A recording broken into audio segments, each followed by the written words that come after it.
万门大学的同学们，大家好，我是兰菲利博士，是莱特研究大学的应用神经科学教授。今天我很荣幸给你们介绍 Judith Wright 博士。在今天要给你们讲关于投入我学到投入最大的一时候就是在阿根廷。我在阿根廷学会，其实投入是需要不害怕犯错。我在阿根廷的时候犯了很多错，但是我通过犯很多错，发现其实我可以学习很多新的东西。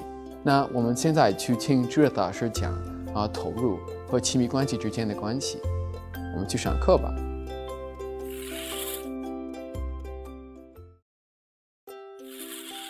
In our research, we found something very important in people that really live fulfilling lives and have deep, intimate relationships. We found that there's 6 skills, and I want to introduce you to the second skill right now. And this skill is so important in our lives and also in our relationships. And it's the skill of engaging. You may have heard that word before, but it has deeper meaning as we're looking at it. People who have satisfying relationships, who have a great relationship with themselves, depth of intimacy with people around them, who are great leaders, people who have a fulfilling, robust life, they really engage in life differently than many of us do. And we can learn from them and learn this skill of having really beautiful relationships. If you think about it, if you really understand what engaging is, most of us don't engage all that often. Oftentimes we're checked out, we're kind of in our smartphones, or we're kind of in a zone, or we're kind of not all that present. But when we're engaged is where life can really happen.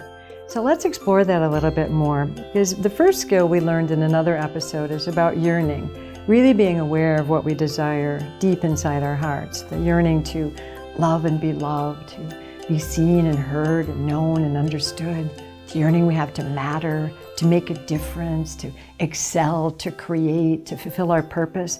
Those yearnings are really, really important for a life of satisfaction. Our research proved that over and over again. However, we can't just yearn. We have to do something about it. We need to engage in life so that we can meet those deeper yearnings that we all have. So I want to explore what engaging really looks like and how is it different than what we think. It's not just activity.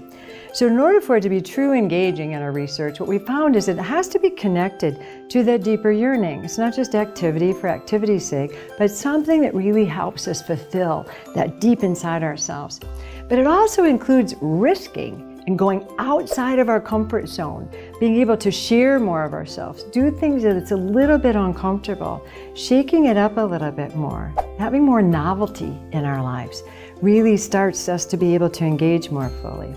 What we also find is that when we engage with more consciousness and we're stretching a little bit and we have novelty, that starts to activate the neuroplasticity in our brains and helps us to be able to learn and to grow. It's where we actually function the best. It's when our brain is the happiest, when we're stretching a little bit outside our comfort zone, novelty, newness, that wakes up our brain and the neuroplasticity so we can start to build new ways of thinking and feeling and believing. That's where the adventure of life really takes place.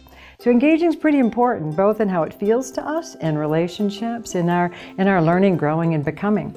So it's not just being active, but it's, again, things that are directed toward our yearnings. But in order for that to happen, we've got to be here. We have to be present here in this moment, right now. Be conscious, to be awake, to be alive in this moment, to feel what we're feeling, to be aware of what we're sensing, to feel the warmth of the day or to feel what's going on inside of our bodies, but to be here, to be present, to be in the now, to be in this moment. And if we're more conscious, and also if we're in touch with our emotions help us be more present.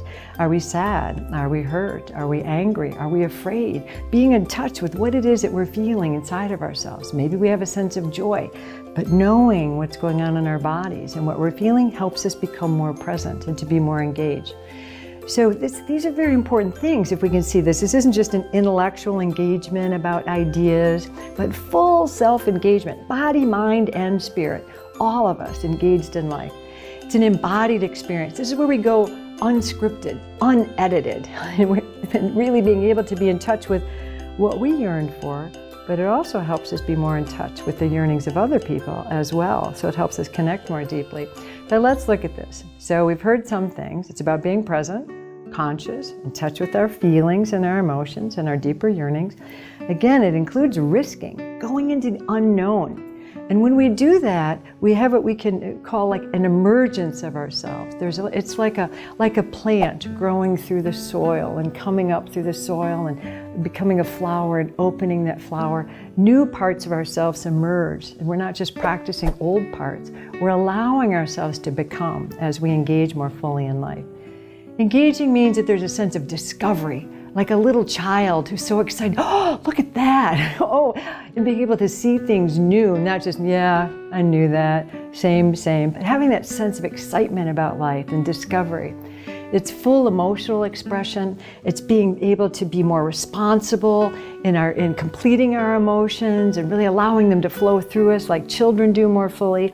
It's having a sense of vitality and aliveness and just feeling like alive and part of the world in that way. And so engaging means that we dig in and that we go for it. We're willing to get messy. We're willing to make mistakes and not try to keep everything perfect. We can really make mistakes and learn from our mistakes. In fact, what the neuroscientists are finding is that we really need to make mistakes in order to learn, that our neurons need to repeatedly fail before we actually learn something. So making mistakes is vitally important for our learning and growing, and we have to be willing to take the risk. And if we're doing new things that help us really engage more fully in life, and we're doing something we've never done before, it's not likely that we're going to be doing it perfectly. We're going to make mistakes. So we need to become more comfortable with not being perfect, being messy, being willing to make mistakes and learn from them. Making a mistake is not the worst thing. We can learn from that. I know we're all afraid that we'll be humiliated or we'll lose face in some way or that we'll be made fun of. It's not so bad. We can make mistakes, we can learn from them. In fact, it's important that we're willing to play the game of life and learn that way. So it means we make mistakes and we make them boldly. We make mistakes boldly, not just little ones. We're willing to take bigger risks in our life. We're willing to get hurt, to have our feelings hurt in the service of our living life more fully. We're willing to risk and to be made fun of if that's what it takes to live fully. To be more spontaneous, like just to not be so tight, not be so edited, to be more spontaneous and to live unedited, to live more freely, to be more flowing in our lives. And again, it's not about being perfect. I tried that. Being perfect is not as much fun as being real, being able to get into the mess of life, to really live life as it's like we're on a playground, that we're really playing in the game of life and we're willing to engage fully to meet these deeper yearnings. Life doesn't happen just in our heads. It doesn't happen by just being careful. It really happens and becomes much more satisfying when we engage fully in our lives, with our feelings, with our consciousness, with our awareness, with touch with our deeper yearnings, taking risks, being spontaneous, living more adventurously. That's what life's about. And when we do that, we take on the adventure of our lives and we take on the adventure of relationships, which is where the discovery and the intimacy comes. When we're willing to learn and grow and become, that's the most satisfying life and it's the most satisfying relationships. So engage fully. That's the way to really having a great, juicy, satisfying, robust, fulfilling life.